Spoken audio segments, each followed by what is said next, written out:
Hi everyone. Today the topic what we are going to discuss these are leadership styles.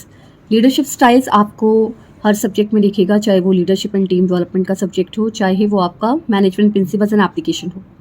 तो let's begin with the leadership style. So leadership styles होते क्या हैं? The manner and pattern use by the leader to motivate the followers and guide them towards attaining specific goals representing the leadership style.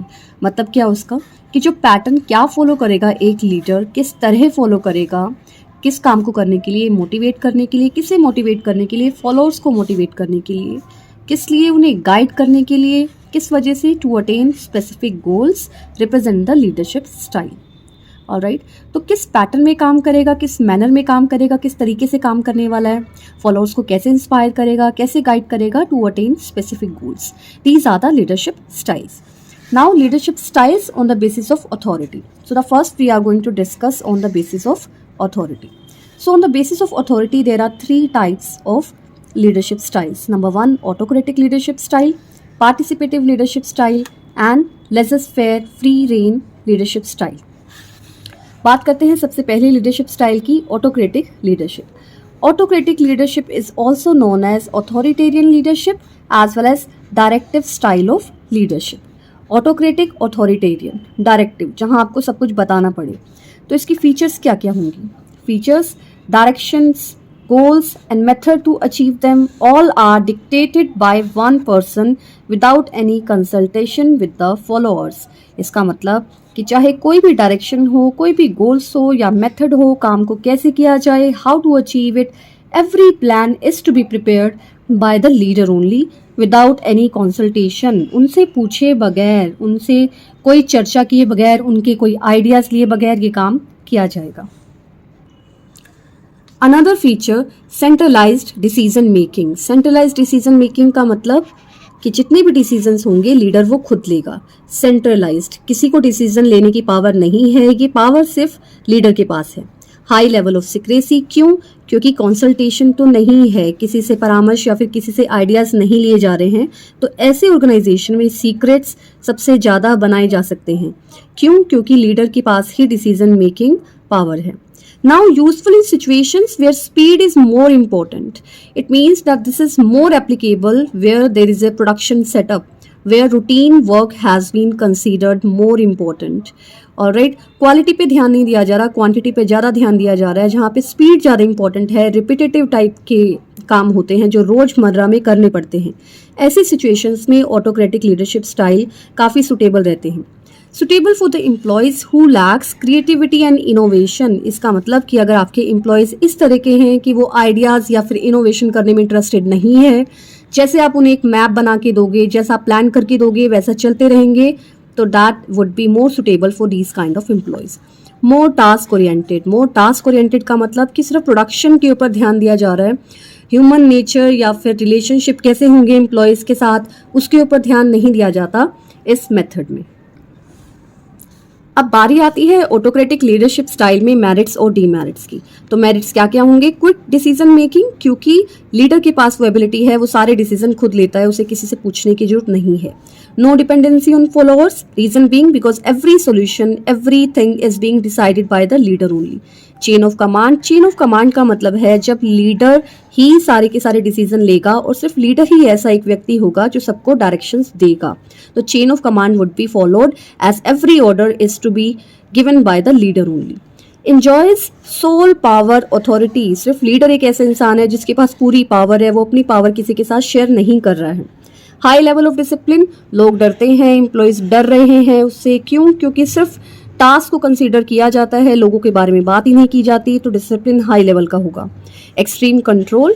Yes, there are situations when leader have full control over the employees. Reason being because he is the sole person who is going to take decisions, giving orders, giving direction and enjoying sole power authority.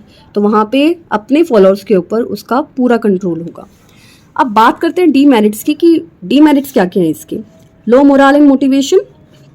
क्यों? क्योंकि लोगों को लोग नहीं समझा जा रहा और उनसे काम सबसे ज़्यादा कराया जा रहा है। टास्क ओरिएंटेड फीचर है जो हमने अभी किया था। Wastage of potential of followers, कुछ फॉलोअर्स ऐसे होंगे, फॉलोअर्स का मतलब एम्प्लॉयज़, कुछ एम्प्लॉयज़ ऐसे होंगे जो आइडियाज़ देने के इच्छुक होंगे, जिनको लगता होगा कि हमसे सजेशन लिया जाए या फिर हम इस काम को बेटर वे से कर सकते हैं। तो ऐसी फॉलोअर्स की पोटेंशियल का फ़ायदा नहीं उठाया जाता और ये पोटेंशियल उनकी वेस्ट होने लगती है। लैक ऑफ क्रिएटिविटी की कमी है, बायस्ड डिसीजन लिए जाते हैं, ओनली वन वे कम्युनिकेशन, क्योंकि टू वे कम्युनिकेशन तो है ही नहीं, सारे डिसीजंस लीडर द्वारा ही लिए जाते हैं। तो देखिए डायग्राम इसका कुछ इस तरह से बनेगा, लीडर, वन वे कम्युनिकेशन, ठीक है, तो सारे एरो यहाँ से निकल रहे हैं, इसका मतलब leader just passing the orders.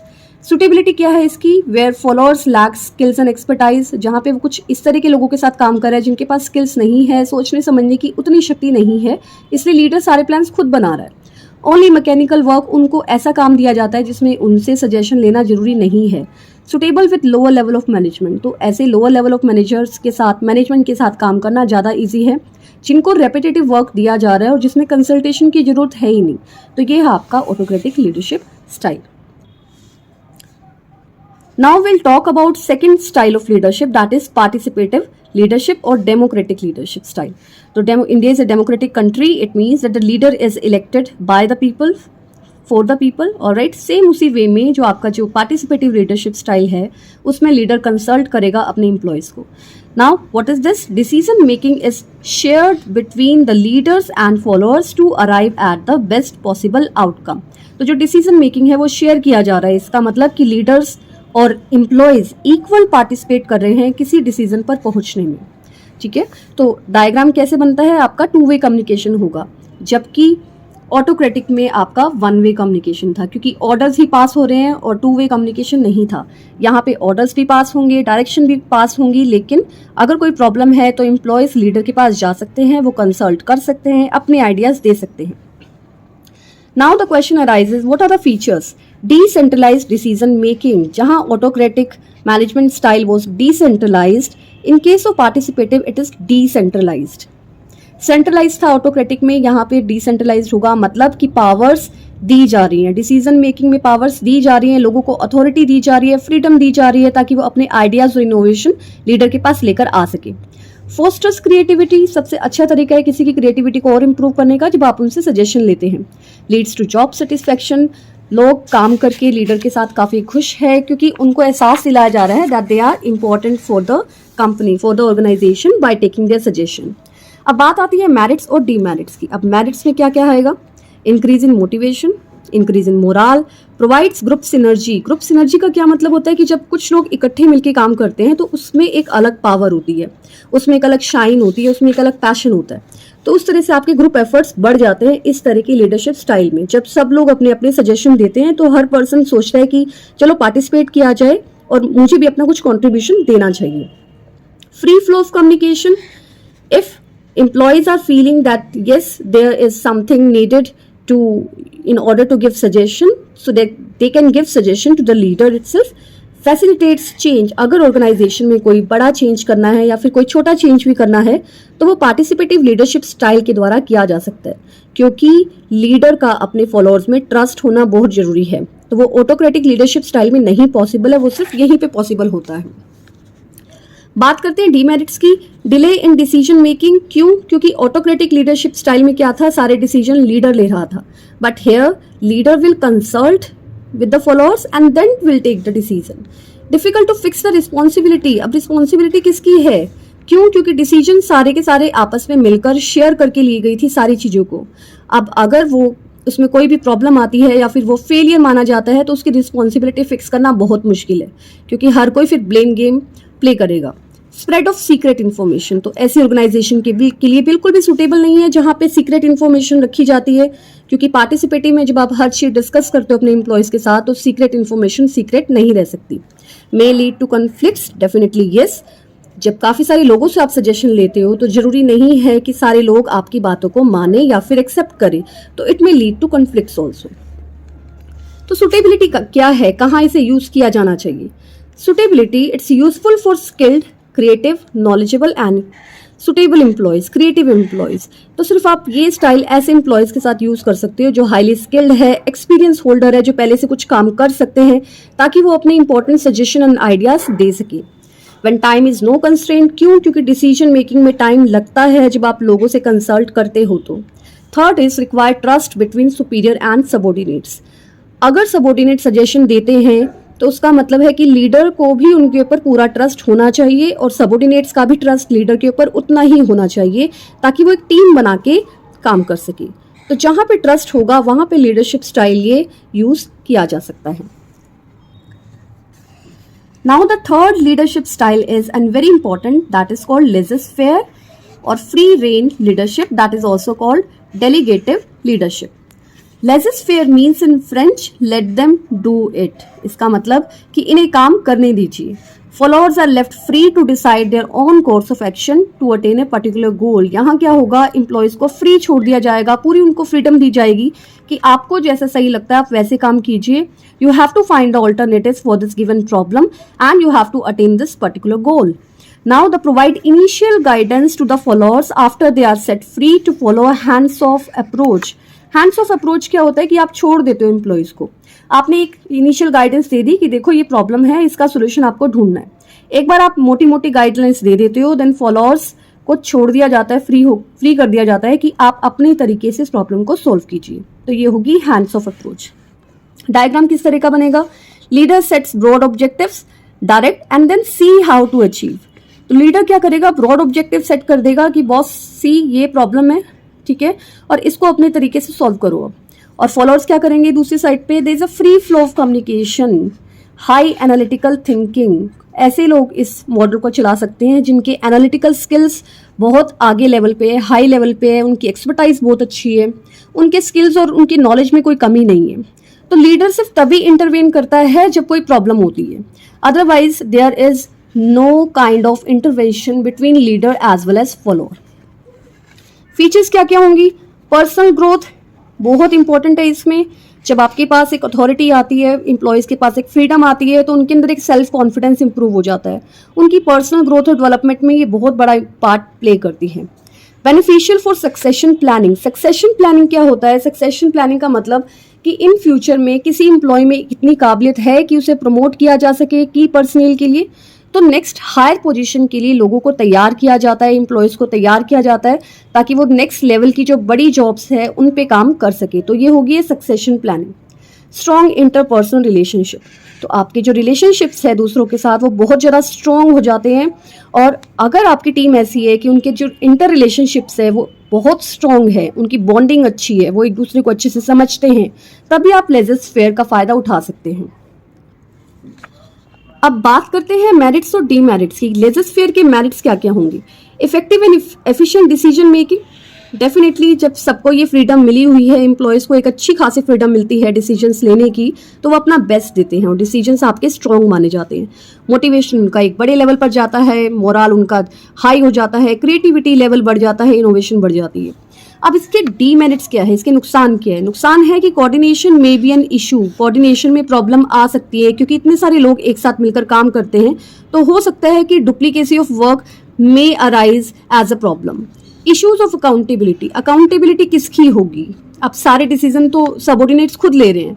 If any decision goes wrong who will be accountable, तो यहाँ पे ब्लेम गेम की बड़ी प्रॉब्लम रहती है कि क्योंकि सबको ये लगता है कि मैंने ये तो डिसीजन नहीं लिया, ये तो उसने बोला था, वो कहेगा किसी तीसरे ने किया था, तो ब्लेम गेम यहाँ हो सकती है।